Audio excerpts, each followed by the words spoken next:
किसको दिया था बेटा आपने? मेरी देवरानी। आपको, आपकी देवरानी को आपने अपना बेटा दे दिया? जी। पति 10 साल पहले समाप्त हो गए थे। इनका एक बेटा हुआ था जो कि इन्होंने बचपन में ही किसी को दे दिया था। मैया, किसको दिया था बेटा आपने? मेरी देवरानी। आपको, आपकी देवरानी को आपने अपना बेटा दे दिया? जी।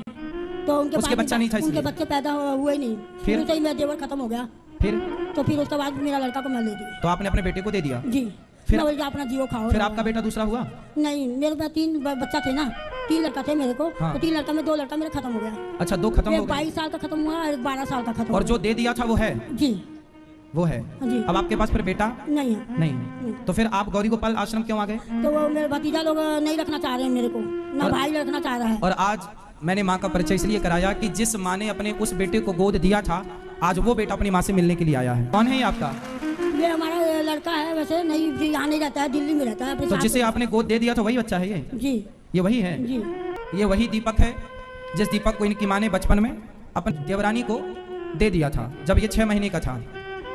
तो आज ये अपनी उस माँ से मिलने आया है जिस माँ ने इन्हें जन्म दिया है। माँ है आपकी, तो आपकी वो माँ जिस माँ ने आपको गोद लिया, वो माँ की सेवा करते हो आप? कि यहाँ आ जाओ। जब मेरे पास अपना किराए का मकान था ना, तब भी मैंने उनको इतना बोला कि यहाँ आ जाओ, मैं आपकी सेवा करूँगा, साथ में रहो, मिलके रहो। लेकिन उन्होंने अपने भाइयों के चक्कर में मेरे से मतलब बिल्कुल ही अलग से सब कुछ। चलिए, वो अपना व्यवहार उनकी जगह है, पर आप उनके प्रति श्रद्धा रखिएगा। अब आपके पास 2 जिम्मेदारी हैं। एक तो उस माँ की जिम्मेदारी जिसने आपको गोद लिया, और एक उस माँ की जिम्मेदारी जिसने आपको गोद दिया, जिसने जन्म दिया।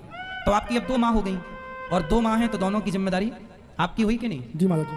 तो ये जो माँ है, इनकी जिम्मेदारी, ये तो जन्म देने वाली माँ है। चलो, वो माँ किसी कारणवश ठीक है, उनकी भी सेवा करो, उनमें भी श्रद्धा रखो, पर ये आपकी जो जन्म देने वाली माँ है, इनमें भी आपको श्रद्धा रखनी है और सेवा करनी है। महाराज जी, मैं इस चीज़ के लिए तत्पर हूँ, लेकिन अभी के लिए मैं मजबूर हूँ क्योंकि मेरे पास अपना आसरा नहीं है। आपके पास अपना आसरा नहीं है? मैं खुद अपने ससुराल में रहता हूँ। अच्छा।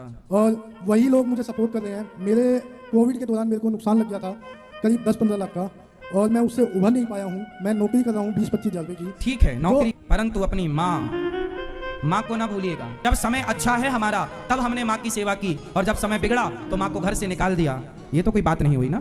मेरे समय बिगड़ा है, उस समय भी नमक रोटी खाएंगे, पर अपने धर्म का पालन करेंगे, सेवा तो करेंगे ना अपनी माँ की। महाराज जी, मैं जो हम खाते हैं वही खिलाएंगे, और ससुराल में क्यों रहना? ठीक है, आपकी मजबूरी है अलग विषय, पर मैं नमक रोटी खाना पड़े तो खाओ, मेहनत जितनी करना पड़े करो, पर किसी के टुकड़ों पर पलने की कोशिश मत करो।